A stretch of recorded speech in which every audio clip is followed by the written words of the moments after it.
In today's game, Jose Raul Capablanca plays a sharp and really unbalanced opening in a game in Budapest against Andre Steiner, who was a Hungarian chess player whose life tragically ended in a Nazi concentration camp.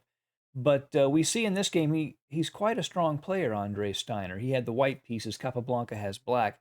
Let us jump right in. E4, E5, knight F3, knight C6, and bishop to b5. We have a Rui Lopez opening, a6, bishop to a4, and now d6. This isn't the most common move. It's a deferred or delayed Steinitz system, where black creates this strong pawn structure as early as possible. c3 from white, and here Capablanca plays f5, uh, seeking to open up the half-open f file and use this as a potential attack, and it's a move that scores well even to this very day. White goes ahead and takes on f5, and after bishop takes f5, black has some nice attacking potential here. He has a half-open f file and well-placed pieces, a nice center, but he does have some weak light squares here, and the king is a little more vulnerable also, so there are some negatives to this position. Castling is most common here, but Steiner plays d4, immediately putting pressure on the center. Capablanca just moves the pawn forward, kicks that knight at f3, bishop to g5 from white. The bishop is blocked with the bishop at e7. And here, if Steiner just takes on e7, this is a perfectly good position for black. After knight h4 castling, black is doing very well. So knight to h4 first from white, putting pressure on the f5 bishop. The bishop just moves to e6. Bishop takes e7, knight g takes e7. And here, black has a pretty good position. I would say Capablanca has done well in the opening here. Queen to h5 check, g6 hits the queen, queen to h6, and this queen covers the f8 square, so black cannot castle here because he would have to pass over a check. And this next move from Capablanca is quite interesting. He plays the move knight to g8, hitting the queen, and it seems like white can just play queen to g7, and now this rook is trapped. But what would happen is Capablanca would take on h4, and after queen takes h8, long castling, and after knight to f6, black has a clear advantage, and the queen is in some trouble, and black is in a good position to attack in that position. So instead of moving the queen to g7, the queen goes back to f4, knight to f6, knight to d2, obviously aiming at this pawn, castles, and now there are potentials for discovered attacks on the f file. White does go ahead and castle, and now d5.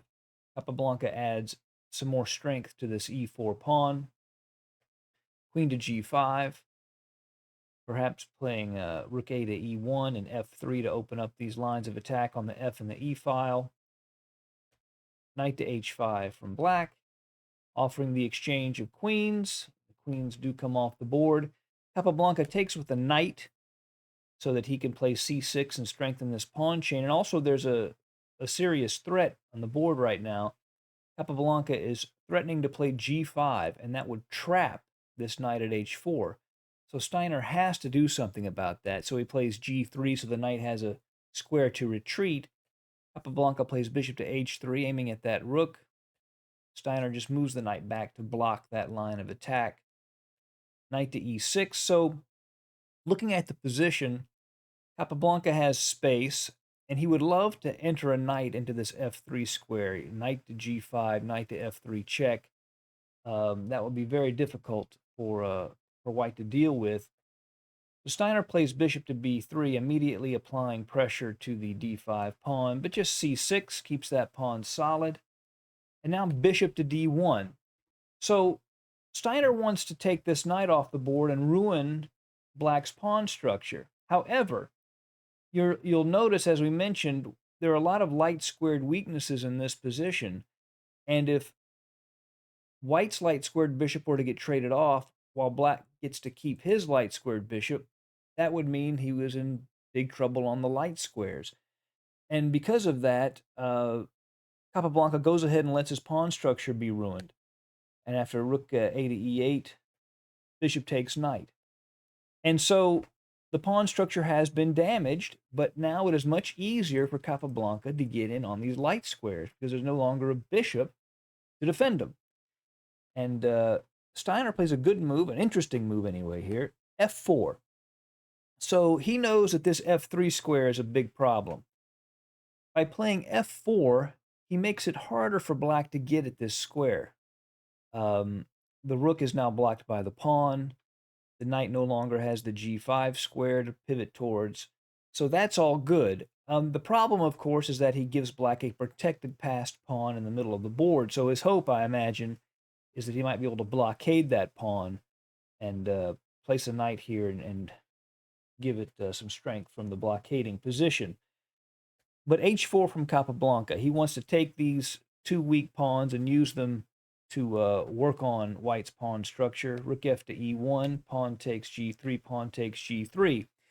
Now, we just talked about the weakness of the light squares, but Capablanca's move here may not make sense in terms of that discussion, but he has a very clear plan. He goes ahead and takes the knight at g2 off of the board. King takes bishop.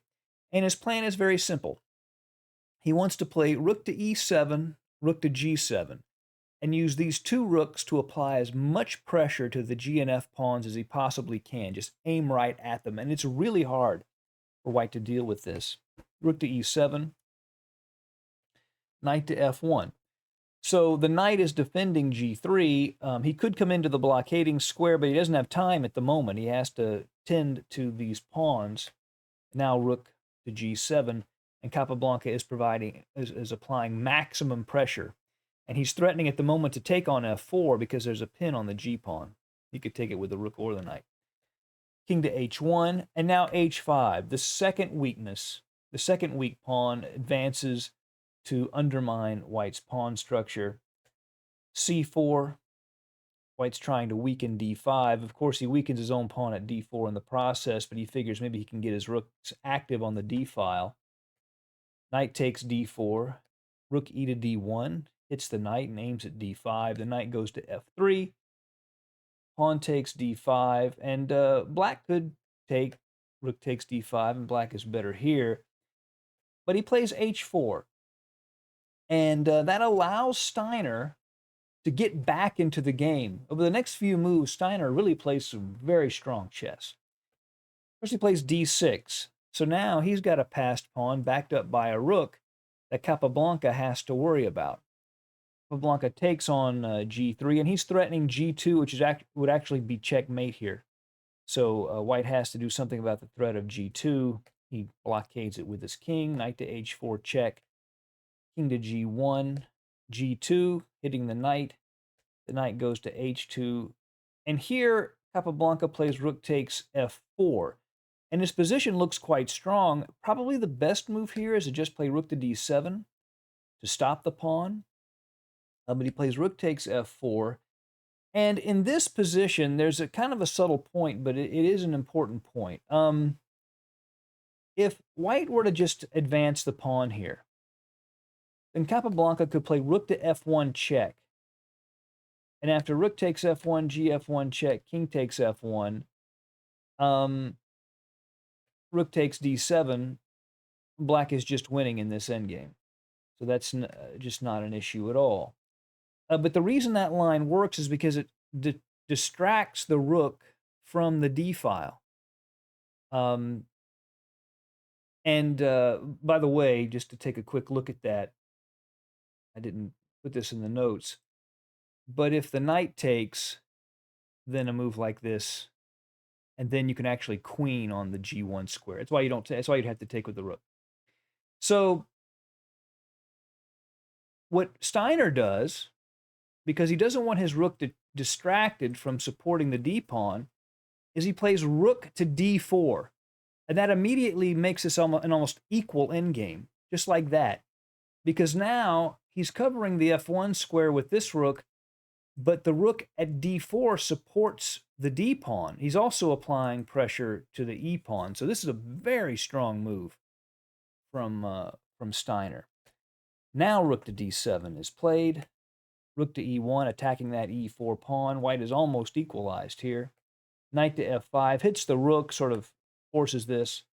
Rook to e4, and the rooks get traded. And rook takes d6. Here, the most natural move for white would be a mistake. King takes pawn, because then rook to d2 check. King g1, rook takes b2. And this is a winning endgame, obviously, up 2 pawns. So white plays knight to f3 to control this square, to keep the rook out of that second rank. But now rook to g6 defends the pawn from behind. Rook to e5 harasses the knight. Knight to d6, rook to e2. King to f8, rook takes g2. So white would like to trade rooks here. The reason is the knight endgame is going to be more drawish, because he can maybe trade off 2 of these pawns and then sacrifice his knight for the 3rd pawn, and black would not have enough material. So Capablanca avoids the exchange of rooks. Plays rook to f6, knight to e5, king to e7. Again, seeking the exchange of rooks, then avoiding it. Knight to d3, threatening to hit c5, hitting the rook and the b7 pawn. So Capablanca has to do something about that. He plays the rook to e3, and if here, knight to c5, knight to e4 could be played. This would force the knights off of the board, and this is a very good endgame, probably just winning for black. It's 3 versus 2 on one side of the board, and that may have drawish tendencies. The problem is white's king is so far away, and it's cut off by the white rook. So this is probably just winning completely for black. So knight to f4, knight to c4, aiming at the b2 pawn. The pawn advances. Knight to e5, knight to g2 threatens the rook. The rook moves, pins the knight, steps out of the pin. King to f1, rook to c1 check. King to f2, knight to d3 check. King to e3. The king is getting closer, harassing the knight. But now knight to b4. And that is a very irritating knight. He doesn't have to play this next move. It does create further weaknesses. a3.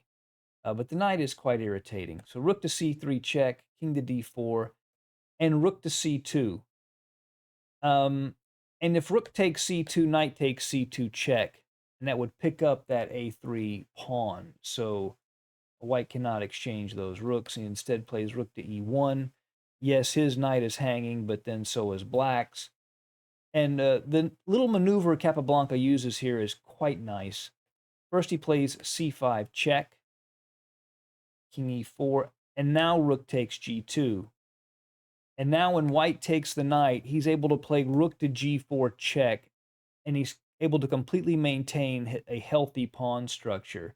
After the king moves, rook takes b4. And now it is just a matter of technique, as they say, 3 versus 1 on one side of the board. King c3, a5. See how he makes progress. He exchanges off one pair of pawns, and after check, in this position, white resigned, as it is definitely an easy win for black. So Steiner gave Capablanca all he could handle after a very interesting and sharp opening, and Capablanca played a very instructive endgame here. I hope you enjoyed it. See you again soon at Chess Dog. Goodbye.